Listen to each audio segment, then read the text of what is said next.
face this problem on your Free Fire Max app. So all you have to do, so you just click here on settings, click on it here.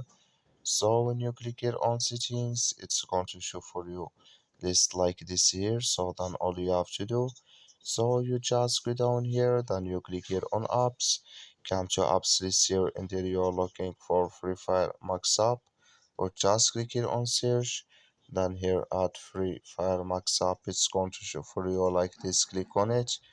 So then it's going to take you to this list here, click on full stop, then you click here on OK, then you go down, just click here on storage, come to storage list here, just click here on clear cache.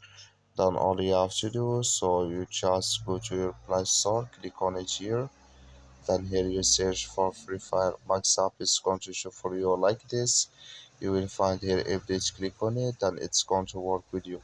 That's all you have to do. Thank you for watching. Don't forget to support us by liking.